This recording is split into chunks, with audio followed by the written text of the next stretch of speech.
누가복음 10장 25절에서 37절 말씀을 통해서 선을 행한 사마리아인이라는 제목으로 하나님의 말씀을 함께 나누겠습니다. 우리가 신앙생활을 하는데 그 신앙생활 믿음생활이라고도 하죠. 그럼 믿음과 삶하고는 연관이 있습니까? 없습니까? 네, 연관이 없을 수가 없죠. 다시 말해서 믿음 좋은 사람은 사생활이 어떨까요? 믿음 좋은 사람이 사생활이 엉망이다. 이거 앞뒤 논리가 맞아요? 틀려요? 네, 틀린 거예요. 믿음 좋은 사람은 사생활이 좋을 수밖에 없죠. 마태복음 12장 33절 나무도 좋고 열매도 좋다 하든지 나무도 좋지 않고 열매도 좋지 않다 하든지 하라 그 열매로 나무를 아느니라. 예수님께서 사람들을 평가할 때 이것 가지고 평가하라고 알려주신 것이 있어요. 그들의 열매로 그를 평가할지니라. 그러니까 보세요. 착한 사람은 착한 열매 맺지요. 나쁜 사람은요. 나쁜 열매 맺는 거예요. 그러니까 그 열매를 보면 그 사람 아는 거예요. 마태복음 12장 35절 선한 사람은 그 쌓은 선에서 선한 것을 내고 악한 사람은 그 쌓은 악에서 악한 것을 내느니라. 그러니까 선과 악이 쌓으면 나타나는 열매가 뭐냐면 선을 쌓은 사람은 선의 열매. 그러니까 자꾸 착한 일. 그러니까 성경에도 보면 악에게 지지 말고 선으로 악을 이기라. 너희 착한 행실을 통해 하나님께 영광을 돌리게 하라. 그러니까 하나님이 어디에도 성경에도 주님도 우리에게 너희들 세상에 나가서 나쁜 짓 해라, 악한 짓 해라 절대로 그렇게 말하신 적 없어요. 선을 행하라, 사랑을 나타내라 그렇게 말씀하셨어요. 초대교회의 부흥과 더불어서 막 핍박이 오지 않았습니까? 그때 스데반이 돌을 맞아 순교하여 죽게 되었어요. 그때 증인 섰던 사람이 사울이었죠. 근데 그 스데반의 순교로 말미암아 모든 사람들이 다 흩어지게 되었더라. 근데 그 흩어진 사람들이 뭐 했습니까? 복음 전했지요. 그래서 안디옥에까지 복음이 증거되어졌다는 소식을 예루살렘 교회에서 듣게 돼요. 거기에도 복음의 씨앗이 이제 들어갔대. 그러니까 우리가 그 안디옥에다가 사람을 파송하자. 지금 이제 쉽게 말하면 그 초대 담임 교역자를 파송하자. 그래서 그 교회를 든든하게 하자. 이런 의도로 예루살렘 본 교회에서 안디옥 교회로 사람을 파송하려고 합니다. 누가 보내줬을까요? 누가 갔지요? 네? 바나바라는 사람이 갔죠. 근데 바나바를 성경에 왜 보냈을까? 이렇게 우리에게 소개하고 있어요. 사도행전 11장 24절 바나바는 착한 사람이요 성령과 믿음이 충만한 사람이라 이에 큰 무리가 죽게 더하여 지더라. 자, 여러분 바나바를 파송하였을 때 가장 먼저 바나바의 무슨 부분을 소개하고 있습니까? 인성이잖아요. 인성이라고요. 인성. 그러니까 하나님도 사람을 기질대로 쓰시지만 하나님이 악한 사람 쓰시겠어요? 착한 사람 쓰시겠어요? 착한 사람. 그렇죠. 그러니까 바나바를 소개할 때 바나바는 착한 사람이요. 그러니까 뭐예요? 인성이 먼저 됐다는 거 아니에요. 공부 잘하는 게 중요한 게 아니라고요. 자녀들이. 물론 공부도 잘해야 되지. 근데 뭐가 먼저예요? 먼저 인간이 되라. 우리 어른들이 이런 말 잘하잖아요. 인간이 돼야 돼. 인간이. 사람이 돼야 돼. 그게 뭐예요? 인성을 말하는 거 아니에요? 사람이. 그러니까 바나바는 착한 사람이요. 그 다음에 소개되는 게 뭐예요? 성령과 믿음이 충만한 사람이라. 그러니까 제가 보면 신앙생활도 그러니까 나중 시작해서 신앙생활 아주 잘하는 사람이 있고 처음 시작했는데 신앙생활 잘 못하는 사람이 있어요. 그 차이가 뭔가 가만히 보니까 인성적인 부분이. 그러니까 본 바탕에 씨앗이 좋은 사람이 있죠. 이걸 인성이 좋다라는 표현을 해. 그 인성 좋은 사람이 신앙생활하면 왜? 이 말씀이 꼭 나하고 접목이 잘 되잖아요. 접목이 잘 되는 거야. 나 그렇게 살아왔는데 말씀에서 그렇게 가르치고 있구나. 그런데 역으로 아주 인성이 약해요. 근데 신앙생활을 해요. 그러면 자꾸 말씀하고 자기하고 부딪힐까요? 안 부딪힐까요? 부딪히지. 나는 이렇게 하고 싶은데 쟤는 말씀을 자꾸 이렇게 하라고 하면 이거 어떻게 하면 좋아? 전혀 안 맞네. 그러니까 신앙이 좋은 사람은요, 그 사람의 삶에 착한 열매가 나타나게 되어져 있어요. 이거 왜 그런 줄 아십니까? 여러분 사도 바울이 예수님을 만난 뒤에 이렇게 고백했어요. 내가 십자가에 못 박혀 죽었다. 그리고 이제 내 안에 그리스도께서 사시는 것이다. 내 안에 주님이 살면 주님의 마음을 품게 되죠. 여러분, 예수님의 마음이 어떻다고 예수님 말씀하셨습니까? 나는 마음이 그렇죠. 온유하고 겸손하니 나의 멍에를 메고 내게 배우라. 그리하면 너희 마음의 쉼을 얻으리라. 예수님의 마음을 두 가지로 딱 집약해서 예수님 말씀하셨어요. 나는 마음이 온유하고 겸손하다는 건 뭐예요? 온유하다는 거는 잘 참는 거예요. 막 이랬다고 화내고 저랬다고 화내고 내 성질 부리고 싶은 대로 다 부리고 온유한 사람입니까? 아니에요. 그건 아직 내가 덜 죽어졌구나 라고 생각하죠. 내가 아직 십자가에 못 박혀서 완전히 죽어지지 않았네. 완전히 죽어지면 온유함이 나의 삶을 통하여 나타나는 거예요. 그리고 온유가 또 뭐예요? 겸손이다. 예수님이 이 땅에 오신 목적 말씀하셨죠. 인자가 온 것은 자기의 목숨을 많은 사람의 대속물로 내어주려 함이라. 이게 뭐예요? 주님이 대접을 받기 위해 온 게 아니라 섬기러 오셨다 그러고 섬기기 위해서 그 겸손함을 주님이 나타내셨다는 거예요. 우리가 왜 신앙생활 할 때 믿는 자하고 같이 교제하는 게 중요하다고 그럽니까? 하나님의 축복은요, 믿는 자를 통하여 흐르기 때문에 그래요. 그러니까 이 원리를 성경은 우리에게 보여주고 있죠. 믿음의 조상 아브라함, 그 옆에 조카 롯이 같이 있었는데 동거하지 못하게 되어서 롯이 소돔 땅을 선택해서 가게 되었죠. 그 땅을 하나님이 심판하셨어요. 죄악의 타락으로 말미암아 심판하실 때 아브라함이 중보하며 기도했었죠. 잘 아시지만 의인 50명 시작해서 10명까지, 그러니까 10명이 없었어요, 소돔성에. 그래서 그 의인 10명이 없어서 멸망하게 될 때 그 소돔성에 막 불덩어리가 떨어져서 성을 멸할 때 다 죽지 않았죠. 그 성에서 사는 사람이 있었어요. 누가 살았죠? 롯이 살았죠. 롯의 가족이 살았어요. 그러니까 롯과 롯의 아내와 두 딸, 그 사위 될 사람도 데리고 가려고 그랬는데 롯의 말을 농담처럼 여겼더라 하고 듣지를 않은 거예요. 그래서 롯의 가족이 나갈 때 롯의 아내는 뒤를 돌아봄으로 소금기둥 되었고 그 롯과 두 딸이 살아나게 되었죠. 그런데 성경에 보면 롯이 살아나게 된 이유를 이렇게 말하고 있죠. 하나님이 아브라함을 생각하사 조카 롯을 그 엎으시는 중에서 내보내셨더라. 그러니까 롯은 누구 때문에 산 거예요? 그러니까 믿음의 사람과의 교제가 이렇게 중요하다는 거예요. 그래서 의인의 간구는 역사하는 힘이 강하다라고 말하고 있는 거예요. 그러니까 우리가 신앙생활을 해도 늘 그렇게 상처받고 시험 들고 원망하고 불평하고 이런 사람들하고 별로 저는 교제하라고 원하고 싶지 않아요. 그런 사람 옆에는 그냥 좀 떠나시고 조용히 하나님의 축복을 받는 그런 사람들 옆에 같이 머물면 그 축복이 내게도 더불어 흐르는 거예요.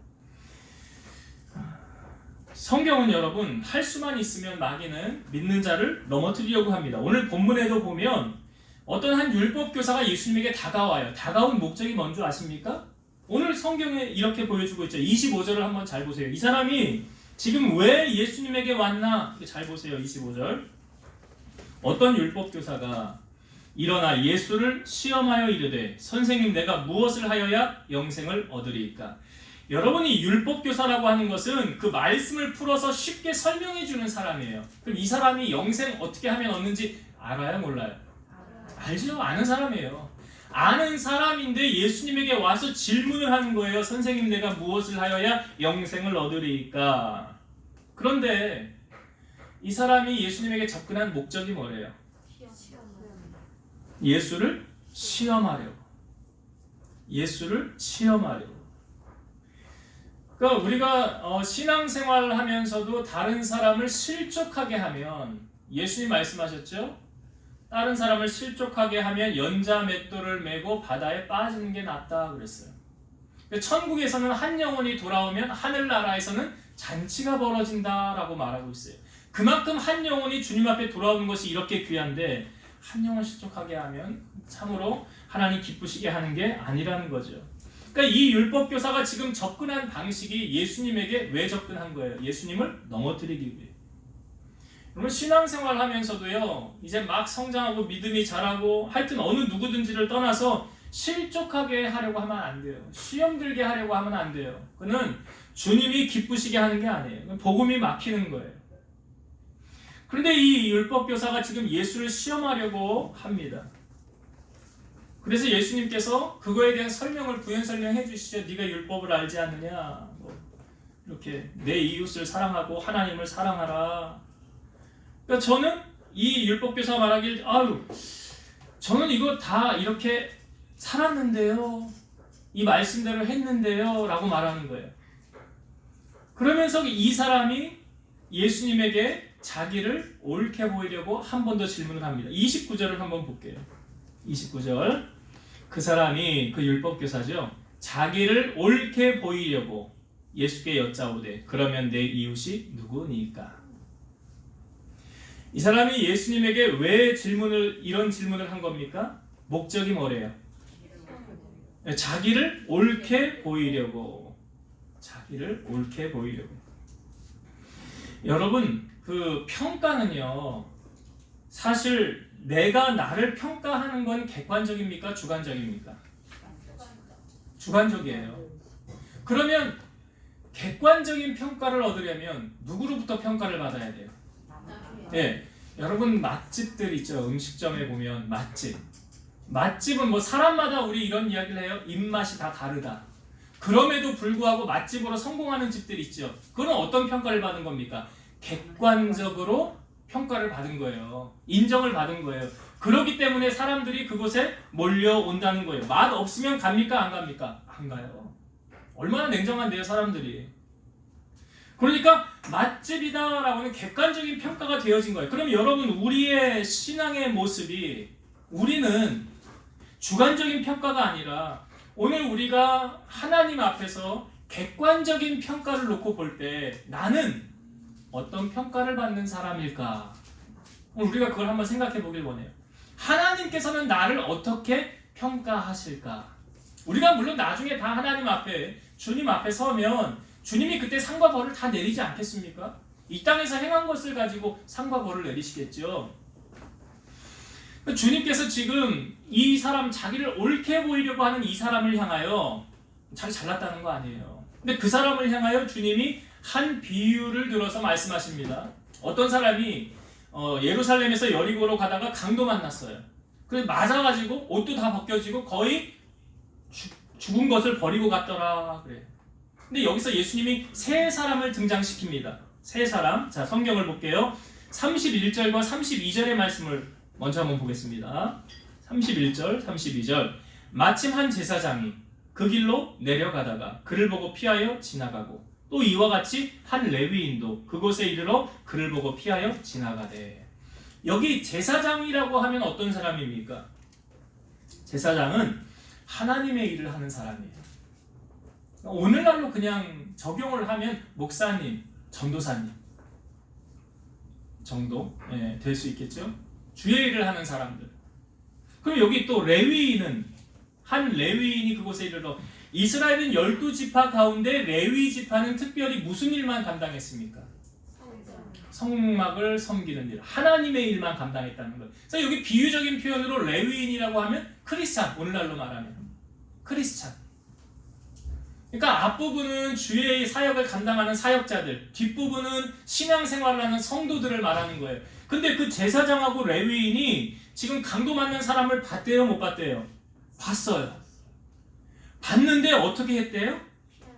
피하여 지나갔더라. 여러분, 사람에게서 느껴지는 공통점이 있어요.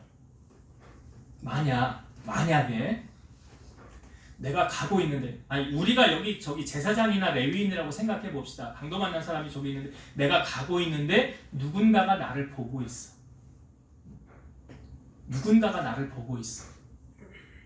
그러면 저렇게 힘들고 어려운 사람이 있는데 그냥 모른 척하고 지나갈 수 있을까요? 아니면 가서 아는 척을 해야 될까요? 네? 후자예요? 예. 그냥 지나가요? 아니면 가서 아는 척을 하고 도와줘야 돼요? 자, 이 제사장하고 레위인이 의식하지 못한 것이 있어요. 뭘 의식하지 못했느냐? 사람의 시선은 의식했는데 하나님의 시선은 의식하지 못했더라. 하나님의 시각은 생각하지 못했더라. 여러분, 우리가 신앙생활 할 때 우리를 뭐 크리스찬이라 하나님의 자녀다라고 말합니다. 그러면 우리의 주인이 누굽니까? 하나님이시죠. 그럼 우리는 누구를 기쁘시게 해드려야 됩니까? 하나님을 기쁘시게 해드려야 돼요. 성경에 보면 하나님은 우리의 머리털 끝까지도 다 세신바 되었다라고 말하고 있고, 우리의 앉고 일어섬을 아시고 멀리서도 우리의 생각을 아신다라고 말하고 있어요. 지금 이 제사장하고 레위인이 생각하지 못했던 것이 분명히 지나가면서 주위를 둘러봤을 거예요. 제 생각에. 주위를 둘러봤는데 아무도 없네. 나를 보는 사람이 없네. 지나가는 거예요. 그러나 하나님이 나를 보고 계신다는 생각은 못한 거예요. 제사장하고 레위인이. 그러니까 뭐예요? 하나님의 일을 하는 사역자나 신앙생활을 하는 사람들이 누굴 의식하지 못하는 거예요? 하나님을 의식하지 못하고 행동하는 거예요. 초대교회가 막 부흥에 나갈 때 어떤 공동체적인 그런 경제적인 관념을 가지고 있었어요. 그러니까 아나니아와 삽비라가 땅을 팔아서 그것을 어떻게 하냐면 일부는 숨겨놓고 일부를 사도들에게 가져옵니다. 그러니까 베드로가 그 아나니아에게, 남편에게 먼저 묻는 거예요. 남자에게. 땅을 판 게 이게 다냐? 네, 이게 답니다. 베드로가 이렇게 말하죠. 너는 어찌 성령을 속이고 하나님을 속이고 거짓말을 하느냐? 하나님이 네 영을 데려가시리라. 왜 아나니아 죽었어요? 그 자리에서. 즉시 영혼이 떠났어요. 그리고 나서 3시간 뒤에 그의 아내 삽비라가 옵니다. 그리고 나서 베드로가 똑같이 물어요. 땅 파는 것이 이게 전부냐? 예, 이게 전부입니다. 너희가 어찌 똑같이 하나님의 영을 시험하여 똑같이 악을 행하느냐? 내 남편을 메고 오는 사람이 이제 곧 너도 메어 가리라. 이 아나니아 삽비라가 의식하지 못한 게 뭐예요? 우리가 저번 주 여러분 아간이라는 사람 있죠. 아간이 왜 아이성, 그 두 번째 성 아이성 작은 성에서 패배했던 원인이 아간이라는 한 사람 때문이라고 그랬잖아요. 그 아간이 모든 사람은 다 속였어요. 근데 하나님은요. 우리가 신앙생활을 하면서 여러분 의식해야 될 게 무엇입니까? 사람의 시선을 의식하는 게 아니에요. 하나님의 시선을 의식해야 돼요. 그래서 다윗 왕은, 특별히 다윗은 코람데오 신앙을 가졌죠. 그는 시편에 고백하기를 내가 여호와를 항상 내 앞에 모심이요 그가 나의 오른쪽에 계심으로 내가 요동하지 아니하리로다.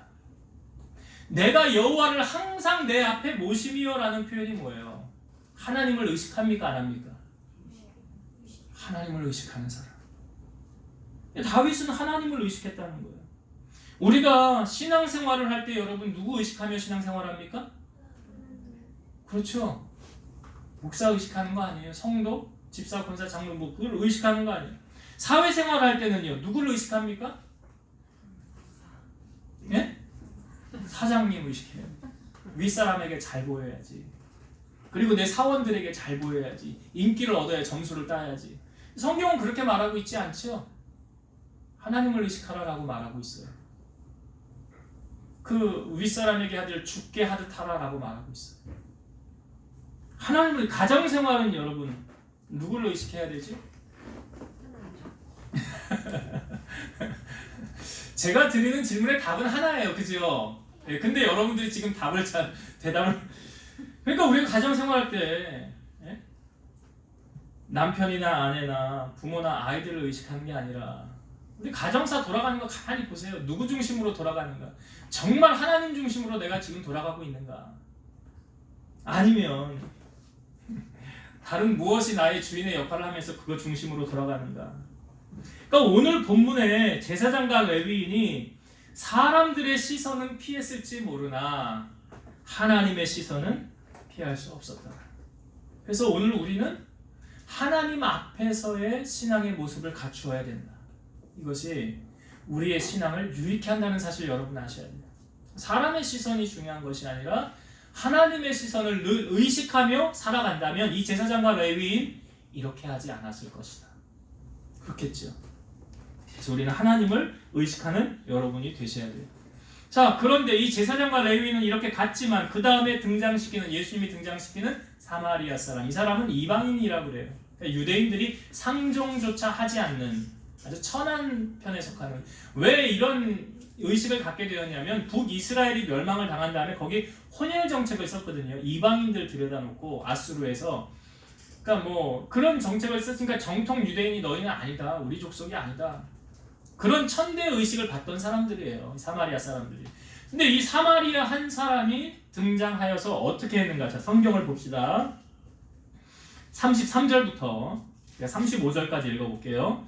어떤 사마리아 사람은 여행하는 중 거기 이르러 그를 보고 불쌍히 여겨 가까이 가서 기름과 포도주를 그 상처에 붓고 싸매고 자기 짐승에 태워 주막으로 데리고 가서 돌보아 주니라. 그 이튿날 그가 주막 주인에게 데나리온 2를 내어주며 이르되 이 사람을 돌보아 주라. 비용이 더 들면 내가 돌아올 때에 갚으리라 하였으니. 자, 여기 제사장과 레위인에 비해서 사마리아 사람은 어떻게 하였습니까? 이 사람 지금 뭐 하고 있는 중이래요? 여행하는 중이래요. 여행하는 중에, 그 여행하는 중에 자기 일정이 쭉 있을 거 아니에요. 내가 이것도 하고 저것도 하고 여행할 때 이것저것 쫙 스케줄을 다 짜놨을 텐데 지금 자기 눈 앞에 강도 만난 사람을 보았어요. 그러면 내가 지금 이거 어떻게 얻은 시간이고 여행인데 내 스케줄대로 여행 가야지, 보통 사람 같았으면. 그런데 어떻게 합니까? 그 강도 만난 사람을 자기가 태우고 왔던 짐승에 태우고 상처를 이렇게 기름과 포도주로 닦아주고 싸매고, 그리고 주막으로 가서 돌보아 주어라. 그리고 비용을 다 냅니다. 여러분, 저는 이걸 보면서 이 사람에게는 예수님의 마음이 있구나라는 게 느껴졌어요. 예수님은 왜 우리의 연약함을 동정하지 못하실 리가 아니요라고 그랬거든요. 우리의 연약함을 친히 아시고 짊어져 주시는 분이시다라는 거예요. 근데 지금 이 사마리아 사람은 이 강도 만난 사람 아는 사람이에요? 모르는 사람이에요? 예, 모르는 사람, 일면식도 없고 모르는 사람이다. 그러니까 이 사람이 이렇게 지금 선을 행한 것은 무엇을 바라고 행한 것이 아니다라는 걸 아셔야 돼요. 대가를 바라고 행한 것이 아니다. 여러분, 믿음의 사람들은 할 수만 있으면 선을 행하고 대접하려고 그러죠. 아브라함이 부지 중에 장막에 앉아있는데 저 앞에 세 사람이 지나갈 때 나가서 엎드려 절을 하면서 우리 장막으로 들어오십시오. 당신이 우리 집에 오셨으니까 내가 대접하겠습니다 하면서 모셔놓고 손 씻을 거, 발 씻을 물을 갖다 주고 그 다음에 하인들에게 송아지 잡으라 그러잖아요. 어린 송아지 잡아서 빨리 요리해서 가져와라. 그 아내에게는 버터나 그런 걸로 요리를 해가지고 극진하게 대접을 하는 거예요. 아브라함이 그렇게 대접을 했어요. 그랬더니 이제 부지 중에 아브라함이 한 건데 알고 보니까 여호와 하나님이 사람의 모양으로 오셔서 이렇게 임재하신 거였죠. 그리고 나서 아브라함이 어떤 축복을 받게 됩니까? 이제 1년 뒤에 네가 아들을 안으리라. 아브라함 99세 때였거든요. 그러니까 아들을 주신다고 약속은 했지만 언제 주실지 기한은 없었어요. 그런데 그 대접을, 그 섬김을 통해서 약속하는 기한을 받게 되었더라. 그러니까 대가를 바라고 한 것이 아니었더라. 성경에 보면 이 수넴 여인이라는 사람이 있어요. 엘리사를 대접하는데 엘리사가 지나갈 때마다 강권해서 자기 집으로 모셔요. 그럼 강권했다는 게 표현이 뭐예요? 강제적으로 끌고 들어온 거예요. 강제적으로 그 선지자를. 거기서 그친 것이 아니라 자기 남편에게 이야기해서 우리에게 지나는 이 사람은 하나님의 거룩한 사람이니까 우리가 방을 하나 만들어 줍시다. 그리고 언제든지 지나갈 때마다 여기 들어가서 쉬어가도록 합시다. 그 방을 만들어서 거기다 침상을 놓고 책상을 놓고 지나갈 때마다 쉬게 하는 거예요. 엘리사가 거기 들어가서 딱 누워있는데 생각하기를 이 여인의 이 섬김이 어쩜 이렇게 기특하냐 하면서 그 게하시를 시켜서 이 수넴 여인을 데려오라고 그래요. 네가 우리를 위한 배려가 이렇게 극심하니 내가 감동을 받았다는 거예요. 그러니 왕에게나 사령관에게 무슨 구할 것이 있으면 내게 말하라. 이게 쉽게 말하면 너 소원 뭐니? 내가 이뤄줄게. 그랬더니 수넴 여인이 하는 말이 저는 이 백성 중에 거합니다. 이게 다른 말로 말하면 저는 무엇을 바라고 한 게 아니라는 거예요. 뭔 대가를 바라고 제가 당신에게 이렇게 한 거 아니라는 거예요. 그냥 갔어요. 게하시가 가만히 보니까 이 집에는 나이가 많은 두 내외만 있고 자녀가 없더라는 거예요. 그러니까 다시 불러와라. 그래서 불러와서 이제 내가 1년 뒤에 아들을 안게 되리라. 그러니까 거짓말하지 마세요. 그래. 수냄 여인의 반응이 현실적으로 불가능하다는 거예요. 근데 하나님의 말씀이 선포되어졌고 1년 뒤에 수냄 여인은 아들을 안게 되었다. 성경 말씀 증언하고 있죠. 그러니까 무엇입니까, 여러분? 내가 어떤 대가를 바라고 선행을 행하지 않은 거예요. 아브라함도 그렇고 수냄 여인도 그렇고. 여러분 가만히 세상을 돌아가는 원리를 한번 보세요. 무슨 행사 있으면 축의금, 조의금 어떤 식으로 합니까, 우리? 네가 했으니까 나도 해야지. 내가 너에게 그렇게 했잖아. 그러니까 너도 나에게 그렇게 해야 되는 거지. 이런 원리로 우리가 세상을 따라가며 살아가고 있지는 않는가? 그렇게 성경은 가르치지 않아요? 야고보서 1장 27절 하나님 아버지 앞에서 정결하고 더러움이 없는 경건은 곧 고아와 과부를 그 환난 중에 돌보고 또 자기를 지켜 새 속에 물들지 아니하는 그것이니라. 하나님이 정말 인정하는 경건의 모습, 이게 신앙의 모습, 신앙인이 갖춰야 될 모습 무엇이라고 말합니까? 고아와 과부를 환난 중에 돌보고, 그러니까 약한 자들을 돌아보는 거예요. 약한 자들을 돌아보는 거예요. 그 사랑을 실천하는 거예요. 그리고 또 자기를 지켜 새 속에 물들지 않는 것, 그러니까 세상 따라가면 돼요, 안 돼요?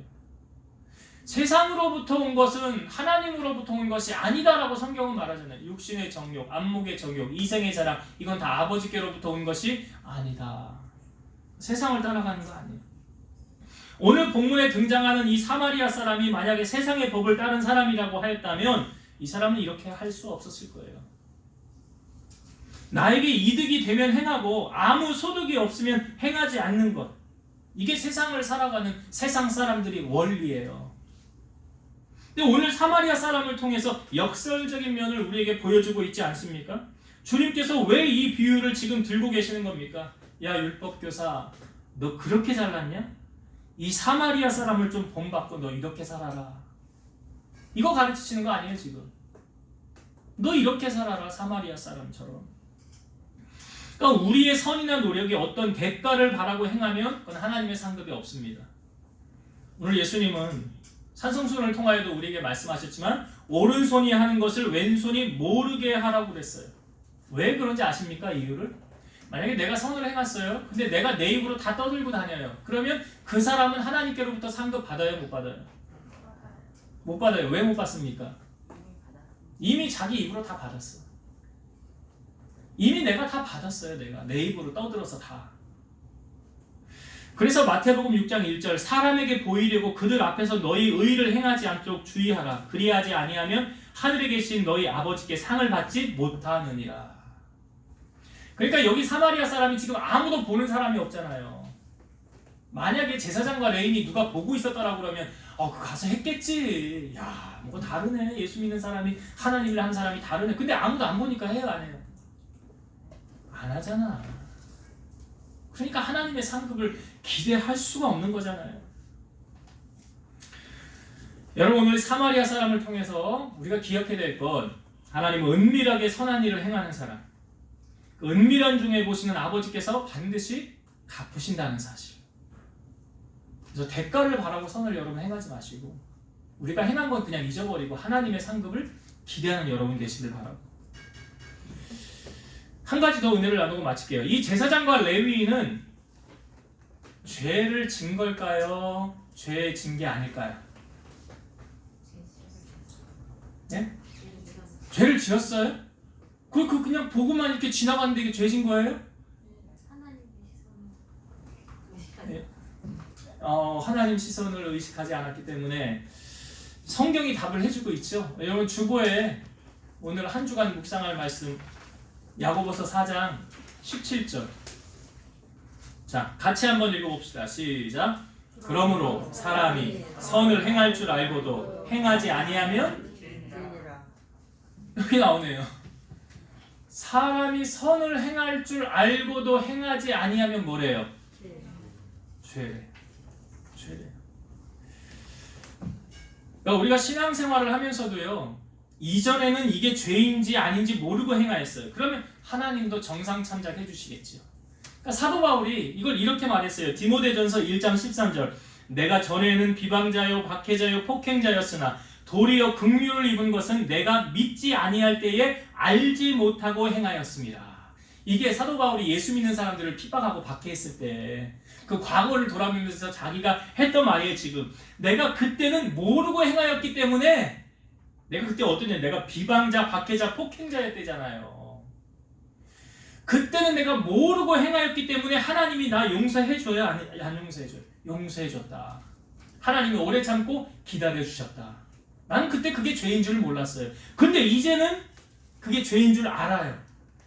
이렇게 하면 안 되는 줄 알아요. 그럼에도 불구하고 계속 그렇게 악한 짓을 행하면 어떻게 돼요? 그럼 죄를 짓는 거예요. 그럼 죄 짓는 거예요. 여러분, 알고도 순종하지 않으면 하나님이 대가를 지불하게 하시는 거예요. 그거에 대한, 너 예전에는 모르고 그냥 했으니까 내가 용서해 줄게. 근데 이제는 아니다. 이제는 너 말씀을 들었지? 말씀을 읽었지? 깨달았지? 그랬으니까 이제는 네가 말씀대로 살아야 돼. 듣고도 순종하지 않으면 버림받는 자가 될 수 있는 거예요. 여러분, 복음을 우리가 다 빚진 자지요. 여러분 다 빚졌잖아요. 주님께로부터 복음의 빚을 졌잖아요. 그러니까 우리가 복음을 전하지 않으면 죄 짓는 거다 아니다. 죄 짓는 거예요? 그럼 여러분들 지금 죄 짓고 있는 거 아니야? 고린도전서 9장 16절 말씀. 내가 복음을 전할지라도 자랑할 것이 없으면 내가 부득불 할 일임이라. 만일 복음을 전하지 아니하면 내게 화가 있을 것이로다. 복음을 전하는 건 당연히 해야 될 일이래요.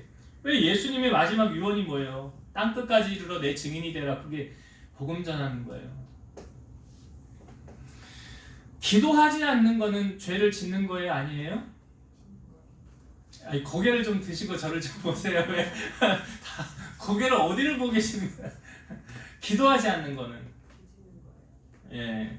사무엘상 12장 23절. 나는 너희를 위하여 기도하기를 쉬는 죄를 여호와 앞에 결단코 범하지 아니하고 선하고 의로운 길을 너희에게 가르칠 것인즉.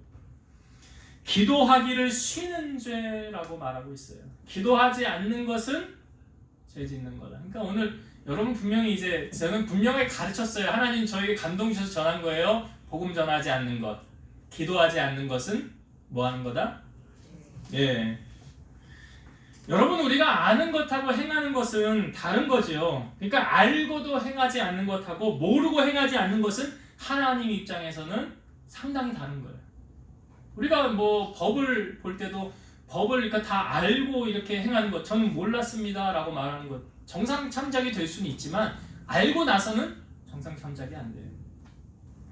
하나님께서 초대 왕으로 세운 사울 왕이 있죠. 아말렉과 전쟁에서 모든 것을 다 멸하라 했잖아요. 근데 그 말씀에 사울 왕은 순종하지 않았어요. 하나님이 뭐라고 말씀하십니까? 사무엘에게 내가 사울을 왕으로 세운 것을 후회하노니 그가 돌이켜서 나를 따르지 아니하며 내 명령을 행하지 아니하였음이니라. 하나님을 따르지 않고 하나님의 말씀대로 행하지 않았더라. 여러분, 우리가 신앙생활하면서 무조건 하나님의 말씀에는 토를 달지 말고 일단 순종하는 거예요. 왜요? 물이 포도주가 되는 것은 그 하인들만 아는 기적 아니에요. 하인들만 알지 아무도 몰라요. 그러니까 순종한 사람만 기적을 맛볼 수 있는 거예요. 이사야 1장 19, 20절. 너희가 즐겨 순종하면 땅의 아름다운 소산을 먹을 것이요 너희가 거절하여 배반하면 칼에 삼켜지리라. 여호와의 입의 말씀이니라. 이 말씀이 대조적으로 설명해주고 있죠. 순종하면 땅의 아름다운 소산 먹을 것이다. 이게 말하면 순종하면 형통한 은혜를 경험한다는 거예요. 근데요, 거절하면, 불순종하면, 배반하면 칼에 삼켜지리라. 결코 좋은 일이 그의 삶에 일어나지 못한다는 거예요.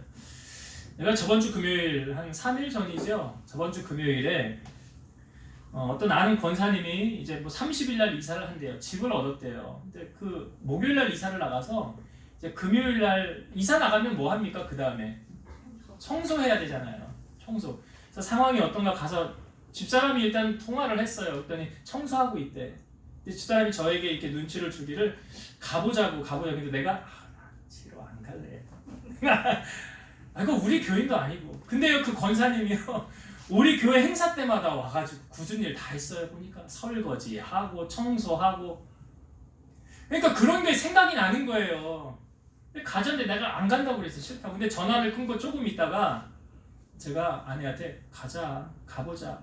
근데 제가 왜 가게 되었냐면 말씀이 생각난 거예요. 말씀이 오늘 우리 주보에 기록되었던 그 말씀 있죠? 야고보서 4장 17절. 사람이 선을 행할 줄 알고도 행하지 않으면 뭐래요? 그럼 나 안 가면 죄 짓는 거네. 저는 그렇게 감동이 와서 갔어요. 갔는데 이분이 경제적으로 넉넉하지 못해요. 그러니까 집이 나갔는데 얼마나 그 베란다며 이런데 험하게 집을 썼는지 곰팡이가 피고 막 난리가 났어요. 그래서 권사님 웬만하면 저 이사업체 하기 전에 그 청소업체 있잖아요. 그거 불러서 하지. 근데 경제적으로 좀 제가 아니까 그걸 하는데 그냥 기도만 해주고 큰 도움은 못 대주고 그냥 왔어요. 어제도 제 아내가 마음이 쓰였는지 계속 전화만 하고, 근데 아들이 좀 시간이 돼서 와서 같이 페인트 칠하고 뭐 이렇게 정리하고 있다고 그러더라고요. 근데 제가 우리가 선을 행할 줄 알면서도 행하지 않으면 죄다라고 말하는 게 오늘 사마리아 사람을 보여주고 제사장과 레위인의 모습을 보면서 우리가 어떻게 살아가야 되는가. 사람 의식하지 말고 하나님을 의식하며 우리가 진정한 신앙생활을 해야 되지 않겠는가. 그런 생각을 더욱 하게 됐어요. 이제 말씀을 정리하고 마치도록 하겠습니다. 오늘 예수님께서 그 율법 교사를 통해서 한 비유를 우리에게 보여주고 있는데, 우리가 메시지 여러 가지 나눴지만 세 가지로 집약해서 다시 한번 정리하면, 제사장하고 레위인은 왜 그 강도받는 사람, 다 죽어가는 사람을 보고 그냥 지나갔을까? 주위를 둘러봤겠지요. 사람이 있나 없나. 우리의 모습이 그렇지는 않은지. 사람이 있을 때는 좀 잘 해보려고 하고, 사람이 없을 때는 그냥 뭐 하든 말든 대충 하든지. 신앙인은 좀 달라야 되겠죠. 신앙인은 누구를 의식해야 돼요? 하나님을 의식해요. 여러분, 신앙생활이든 직장생활이든 사업이든 가정생활이든 우리가 의식해야 될 분은 누구예요? 하나님을 의식하자. 사람을 의식하지 말고 하나님을 의식하는 여러분 되시기를 바라고요. 두 번째, 이 사마리아 사람이 지금 가서 아마 예수님의 마음이 그에게 있었겠죠. 그가 이렇게 선을 행하고 알지도 못하는 사람에게 주막으로 데리고 와서 치료하고 이렇게 행했던 것은 그는 대가를 바라고 행한 것이 아니었다라는 거예요. 그러니까 우리가 어떤 선이나 착한 일을 행하면서도 여러분, 사람에게 상급을 기대하는 사람이 있고요, 하나님께 상급을 기대하는 사람이 있어요.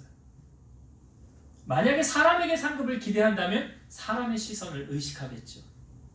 그러나 하나님의 상급을 기대한다면 하나님의 시선을 의식하겠죠. 그래서 예수님이 우리에게 가르치시길 오른손이 하는 것을 왼손이 모르게 하라라는 것을